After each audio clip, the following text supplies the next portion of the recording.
We help small business owners build a predictable revenue stream online through digital marketing. Today, we have a special guest. You may know him as the owner of Abbey Carpet Gallery Davenport, but we know him as a family friend and a part-time comedian. Bill, how's it going this morning? I'm doing great. Thank you for having me on. Ben, would you agree with the comedian part? Oh, I would definitely agree with the comedian part. It's always we have like our little powwows or meetings at Dunn Brothers. It's funny just to Yeah. Yeah. It That's just hilarious. falls out. It's nothing I can plan. A lot of people say you should do stand up, and I said no, that would take too much effort. So. Yeah.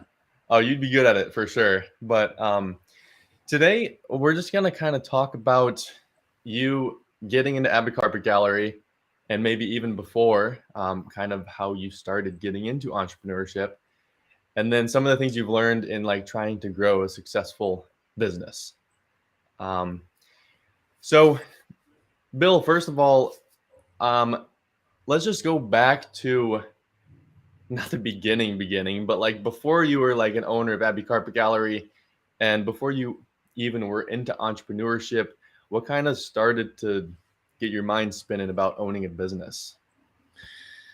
Well, when I was very, very young, I don't know if it was the catalyst to starting a business as far as what I was thinking about, but my earliest entrepreneurship is I sold greeting cards door to door when I was 8 years old. And I was too young to do any of the stuff. So my mom had to advocate for me. And I think some of those people probably still have those boxes of greeting cards on the top shelf of their closet. But it sure got me out there knocking on doors.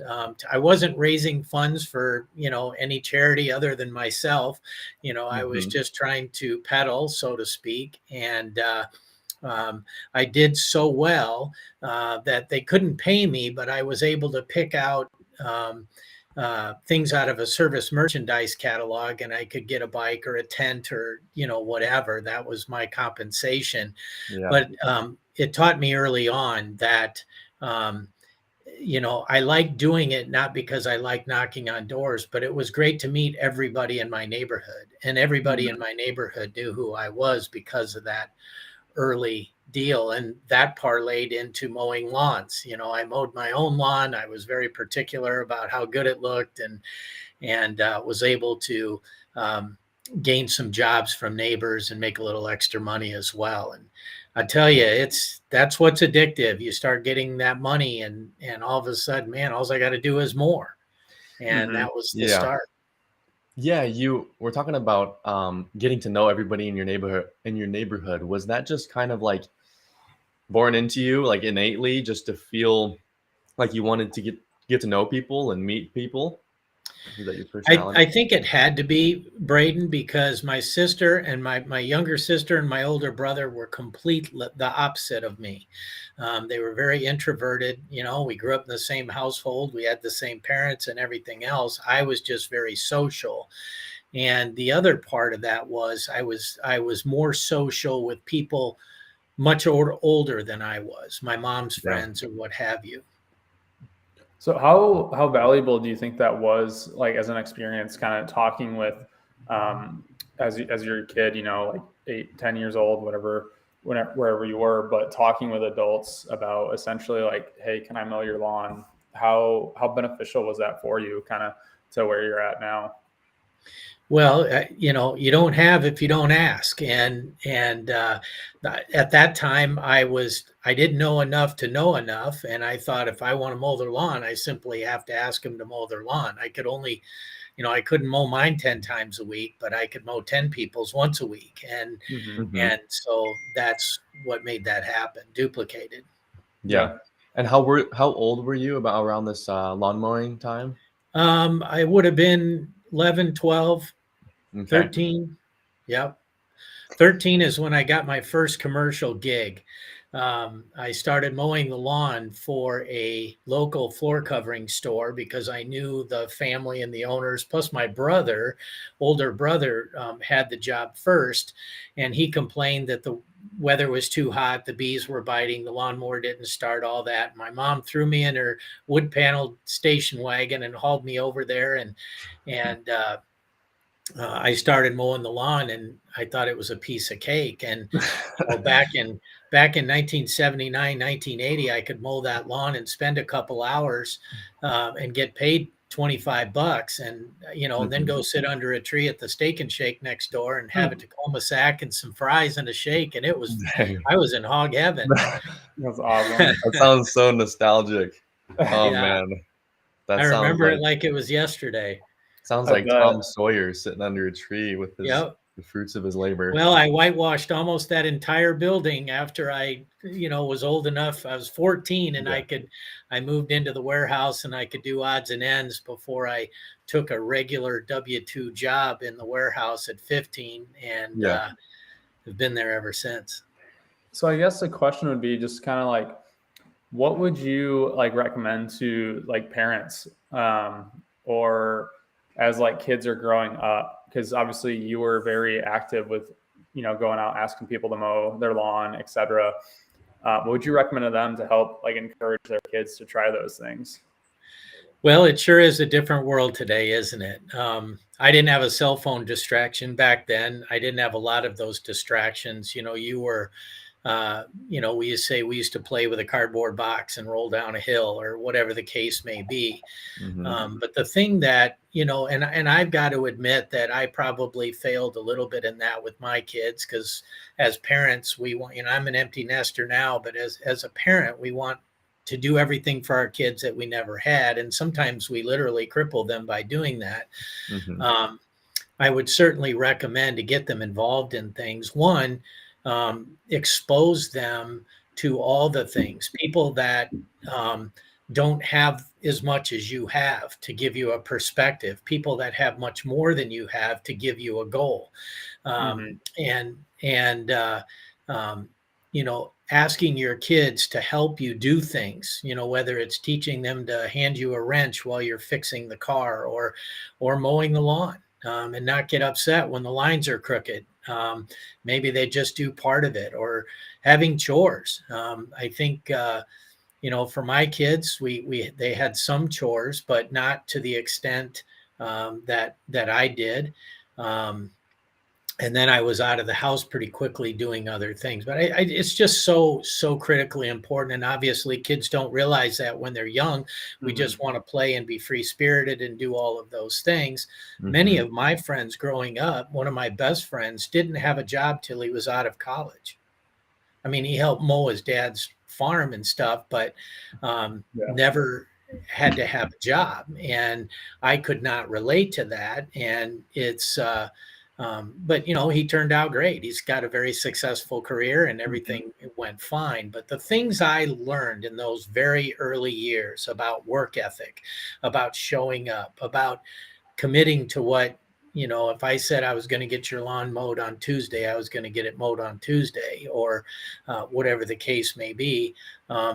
Those skills were priceless, and not one of those things were taught in school. So I had to learn outside of school. Yeah, and like hospitality too. One thing, Yeah. we had a big conversation this weekend, and it was like, my dad will get fired up about baseball and like sports in general, because it's funny. He always brings it back to that. It's like we're putting so much emphasis in like one thing, like these sports for the kids, Yeah. that we're forgetting to expose them to a lot of different things that could help them decide what they really enjoy doing, and then just teach them things like work ethic and hospitality and those soft skills. Because like through baseball and stuff, I learned a lot of the hard skills like work ethic and like dealing with adversity. You didn't learn as much like of the hospitality and things like that, being at someone's service. So anyway, you were mowing the lawn at the commercial carpet flooring. Yep. Yep. And then you said you got a job. Was that job at that place? Same place. Yeah. So I got to know them.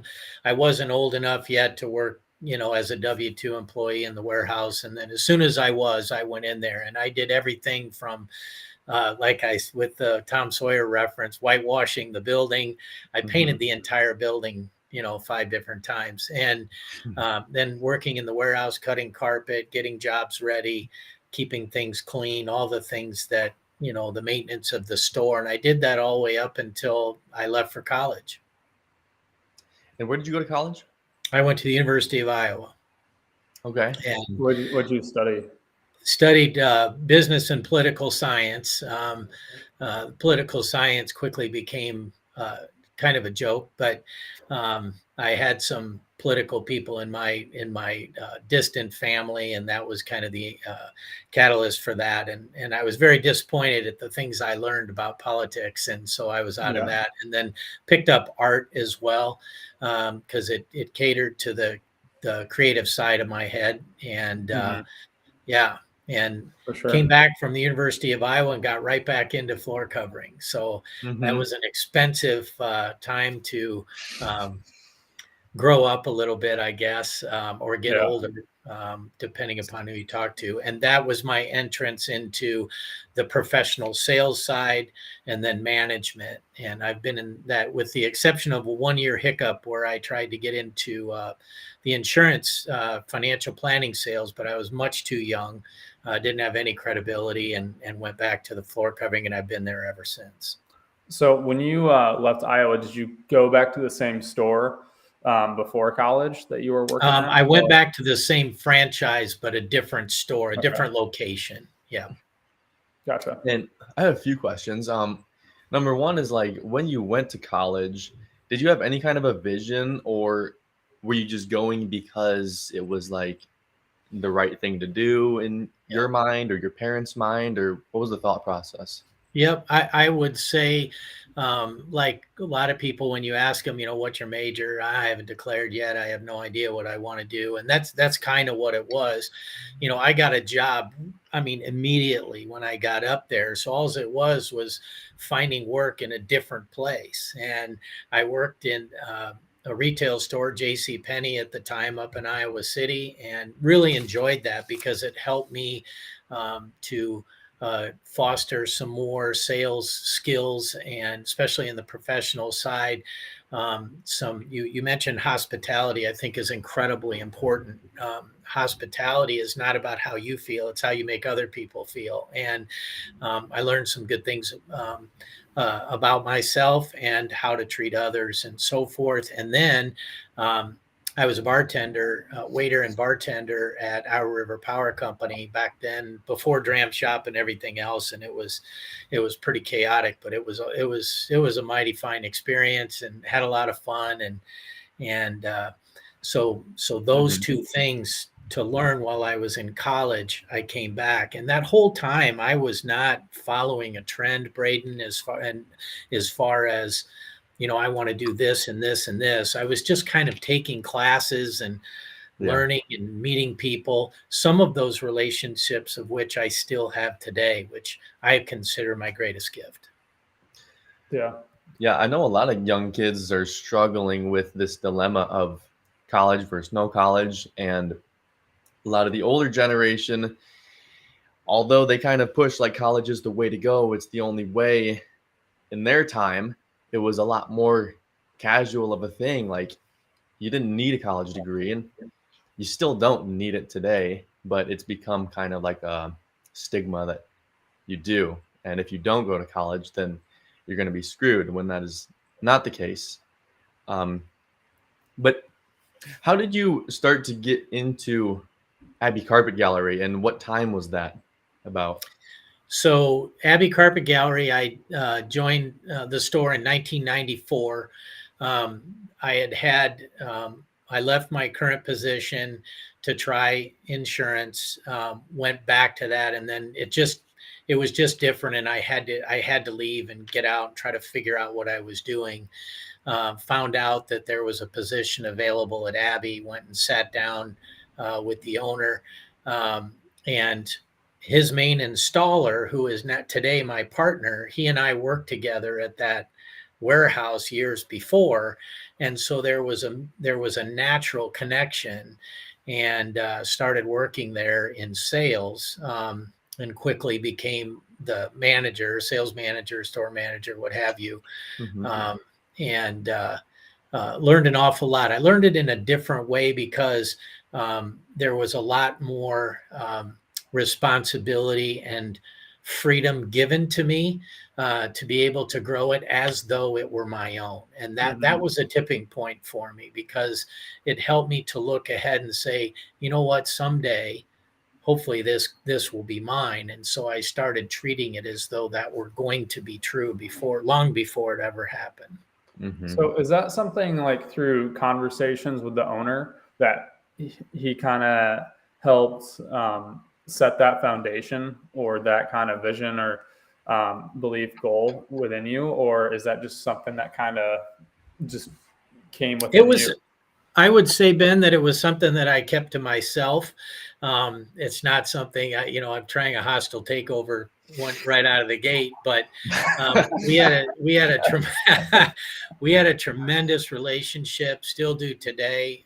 He and his wife are dear to me, and they created a great legacy and a great reputation for me to build upon, and I was part of that, which was pretty amazing. But probably in the last 3 to 4 years before we took over and bought the store, those talks and rumblings, I could tell he was kind of feeling us out a little bit too, to see if this. One of the things that's really important is that I think it was almost like the last years he was interviewing us to see, because we don't want to just sell a business when we have one, only for someone to crash and burn or take it down or take it a different direction or whatever the case may be. They wanted to know, are you guys going to continue to run our business in a way that helps our consumers like we always have? And he found out that to be true. And I think that's why it was such an easy transition. Gotcha. Yeah, that makes sense. Yeah, because I mean, just since I've known you, you're very customer service oriented and just like taking in the small details. Even with, I think you always mention, like, if you're doing, it could be like a whole house, new flooring, etc. If you're in like the kids' rooms, you find out their names just to put it on the drawings, just to make it more personable, and just it adds a little extra flavor essentially, and it speaks to your clients or your customers more so at more individual level, which is really cool. Yeah. Well, that goes back to, experience. And when Lee and I purchased the store in 2007, right before the crash, great timing. But when we purchased it, one of the things that we did was we added a tagline to the back. So it was Abbey Carpet Gallery when we purchased it. It was Carpet Gallery before that. We joined a national buying group, became Abbey Carpet Gallery. And then when we took over, it became Abbey Carpet Gallery, Flooring and Interiors. And we wanted to expand what it is that people perceived us as doing. And then we said, when people come in and buy from us, or not buy from us, but when they're in the store and experience us for the first time, when they walk out and stand on that sidewalk, we want them to think to themselves, wow, these guys don't miss anything. And I can't sell every single person on the planet. I've always got room for more, but you can't help everybody. Yeah. What does Steve Jobs say? If you want to make everybody happy, sell ice cream. But, not everybody likes chocolate or strawberry either. So there's always going to be, somebody you can't please. But for me, it's always been about experience. It's always been about making them feel special. It's always been about, what it's not been about is a transaction. Yeah, and it shows. Like, most of the people, well, my dad, for example, when he's a home builder, remodeler, I worked with him for a few years, and like, there's never any question of where the floorings come from, ever. It's like always just, you're our guy. And I think a lot of people feel that way because of the experience and how you're going to make it right. You're going to do the job right. You're going to have attention to detail. And then Lee is a beast at installation. He's like the best subcontractor we've had in our homes doing the work out of anybody. Like, he's just super polite and like on time and just does a perfect job. Yeah, he's amazing. I would like to say old school. I know lots of people, your dad, you referenced Brent, who's one of my best friends, is also old school in that um, he he doesn't cut corners. He does it. Why not do it right the first time? Why not be at the best scenario it could possibly be? And that's one thing that we have always done. Lee, I can't tell you, he'll challenge it, but I bet you in the 30 years that we've been together, um, scarcely on one hand has he had repairs where he had to go back and fix stuff. I mean, he will turn around his truck 20 minutes away from the job to drive back because he thinks he left a yarn up the baseboard to trim it off. Everybody that I send him out to do the work because he still installs carpet. They say, gosh, that guy with the blonde hair, he was awesome. You need to give him a raise, and I think that's so great. He doesn't even tell people he's an owner. He just does what he does. And he's the best. There's no question. How much of that do you think comes from having ownership, and how much of that comes from that old school, just do it right mentality? Because I feel like it kind of is getting lost today, but I don't know if it's getting lost in the fact that, like all the quiet quitting stuff, like not doing the job right the first time. What do you think? I would say it came long before he was the owner. Me too. A lot of people, last year I sold $2 million worth of floor covering, which if you do $1 million, you're in probably the upper echelon of sales in residential, light commercial floor covering sales. And people, sometimes people would reference in the past when I was at $1 million, and I would say it's not that. It's because that's what I do. And Lee's the same way. Before he was the owner, he always did the best, but he was trained by the best. Mike, the former owner, is one of the best installers too, because he always did the best he could possibly do, and he transferred that to Lee. And so anyway, it is really interesting why do we think that's kind of changing? Is it because there's so many opportunities out there now, and with the internet, and people are kind of preaching like, get paid what you're worth, and if you're not, then quit your job and move somewhere else, and like having this. What do you think? I mean, why is that happening? Well, a couple things. One thing you referenced before, and I'm not bashing college or anything else. For me, it wasn't, it was the things I did in college, not the things that I learned in college that made the difference for me personally. One were the jobs that I had while I was there, the relationships I developed. I think, a great bunch of people that are there have no business being there. And, you just get out with a big bill and then you go to work doing what you were doing like I did. All I did was take 4 years off of what I was doing and got right back into doing it. Yeah. I think too, I started mowing the lawn.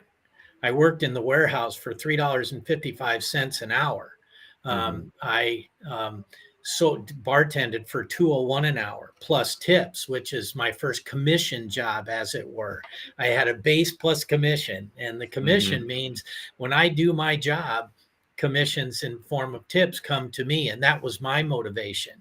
There was nights we could make a fortune, but we had created something that here, all we got to do is this, and this. People will tip us more, and that's where that motivation for me came. And I've been in commission sales my entire life, with one except. I have every single job I've ever had at commission, and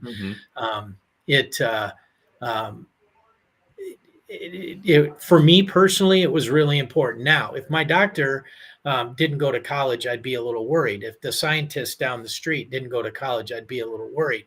There are certain specializations that I absolutely require education, teachers, and so forth. But from the entrepreneurial side of things, I think things can be figured out Yeah. And more of entrepreneurial spirit comes from creativity and dissatisfaction than it does from something they learned.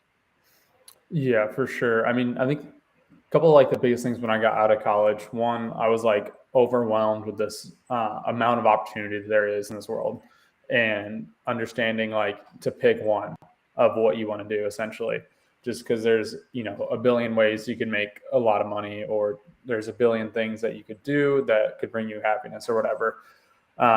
But one thing that I really learned is like when, you know, Braden and I were getting into entrepreneurship essentially is like you have all the power in your mind to figure it out no matter what happens, no matter what situation you're in or what problem occurs. You essentially, your brain can figure it out as long as you trust in that and believe that you can, you will. And that's something like no college degree is going to teach you. You're basically, college is almost like coddling you like step by step to learn certain subjects, yet that's not really how the real world works.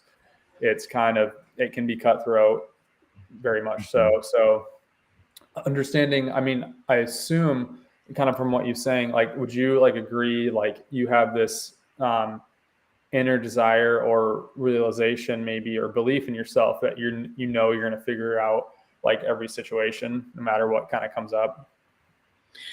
Absolutely. And I need reminders. I listen to a lot of different influencers online, and, we have such a benefit on the internet. It could be a double-edged sword, but there is so much information out there. And forgot the train. Repeat the question. I went off So track. essentially it's like, I think a power almost of entrepreneurs is the mindset that, you will figure it out. Yeah. And somebody reminded me that everything that tried to beat you up to this point lost, meaning I have survived, literally by God's help, in my opinion, every single challenge that I've ever come up against. And in some, I went way beyond what I ever thought I could do, hope, or imagine. And that's because sometimes when the going gets tough, that's when you learn the most and you grow the most. And when you're forced to make some hard decisions and do that. So absolutely. For sure. Yeah, I saw you had a post recently about kind of like 10 years ago. You weren't where you wanted to be. And then you slowly, day by day, rebuilt your life and changed yourself. It's not like you woke up one day and you were a different person. You had to slowly make that happen by taking a step and then another step. And then I asked, like, what motivated the change? And you said your life was burning around you. And I feel like there's a powerful story in there somewhere. So I just want to ask, like, a little bit about that post. What were you changing and what caused the change? So a lot of things. That picture was one that had popped up on my live stream, and I looked at it and in just total shock. I mean, you don't realize it's like cooking a lobster. You do it in lukewarm water and you keep turning up the heat and and before you know, you're cooked. And I over the course of many years, and it didn't start as much, though that picture was 10 years ago, and I looked at that, and then things started to go way down. Things started falling apart, and then the last 5 years have been tremendously beneficial. And I was just making some really, really dumb decisions in my life, compromised principles that I grew up on, that I believed, and also dealt with addiction. Alcohol addiction was probably one of my biggest challenges. A lot of people don't know that.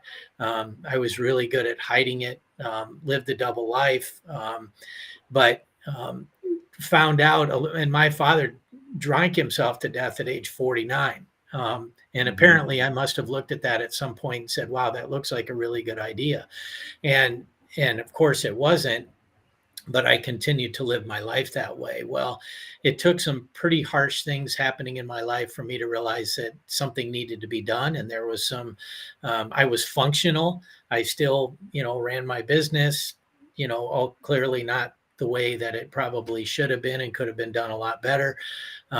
But somebody came to me and put their arm around me and said, I want to walk with you, and introduced me to some things, including a 12-step program and other things that literally changed my life. And Ed Milet, who's one of my favorite influencers, talks about his father being an alcoholic, and he wrote the book recently, The Power of One More. Can you give me one more? Can you give me 24 hours? Can you just be sober today?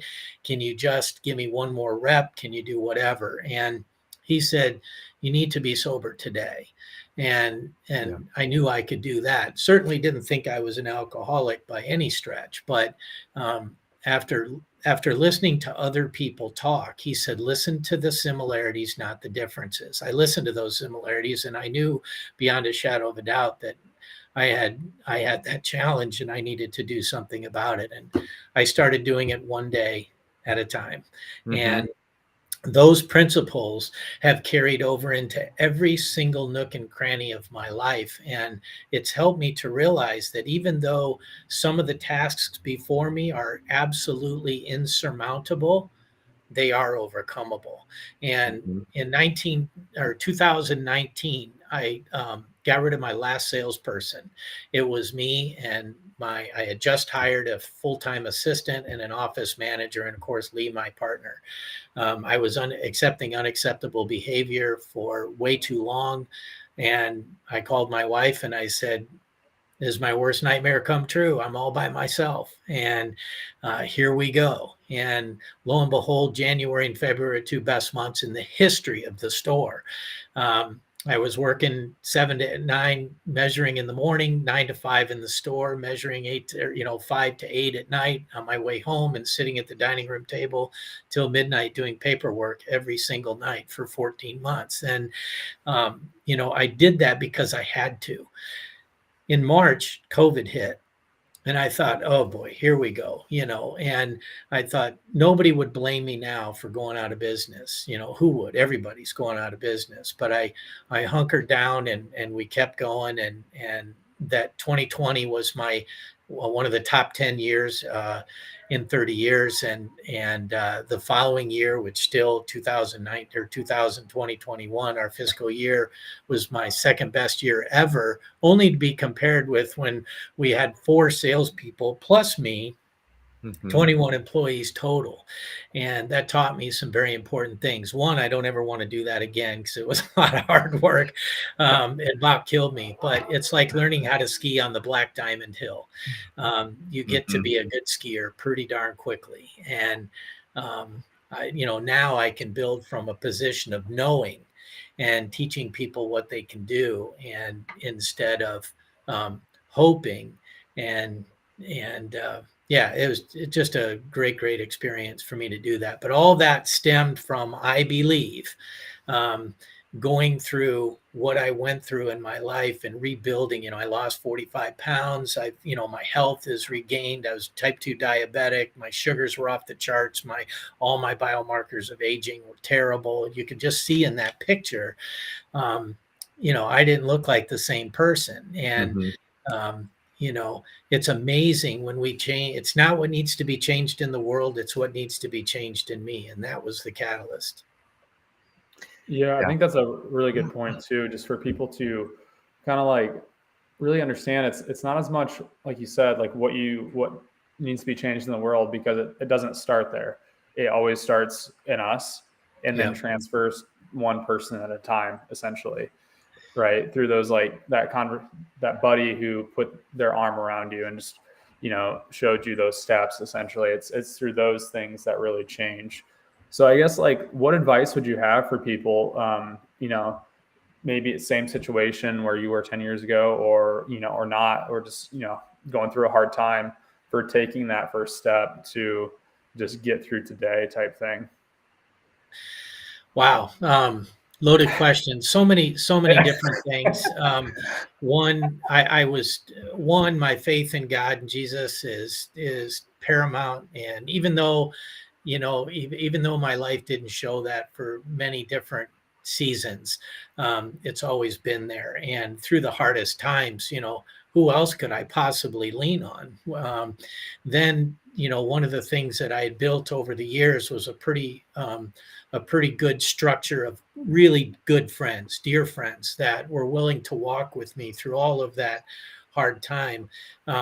And then my wife, I went through a divorce. I had to deal with, rebuilding a relationship with my kids and all that kind of stuff. And I remarried someone who is beyond powerful, incredibly loving, such an incredible support to me, my cheerleader, as it were. And she walked with me through all of that, and so you've really got to have a good inner circle to be able to do that. You cannot do it alone. I mean, there's no question. I would have been,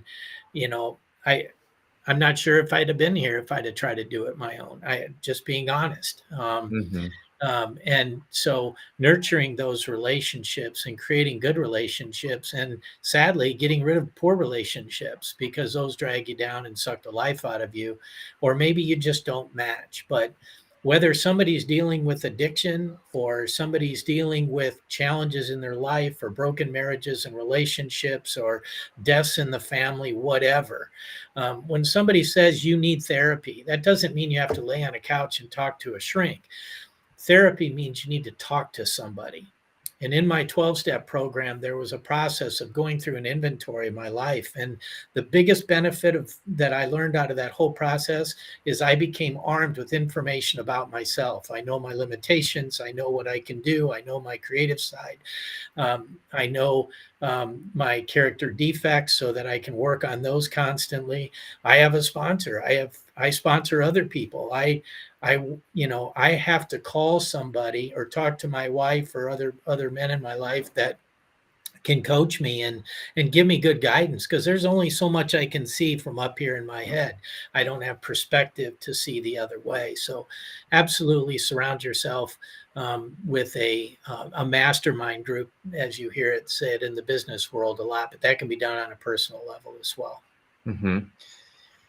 That's awesome. I love it. And one final question, Bill. We're going to have to wrap it up here in a bit. But after going through all that you went through and finding the light in that dark time, what is your outlook on life like now? How has your perspective changed? And then what are you looking to do in the next 10, 20 years? So, I don't want to build an electric car business, but I want the benefits of it. What have I learned? I learned very, very early on. I remember one of the very first, I was fortunate enough when I was early in my business career, and I did a lot of network marketing also, in addition to being in the flooring business, because I just thrived on that, helping people. I thrived on trying to grow something. I learned also that there's a limit to what I can do, but no limit to what I can do through others.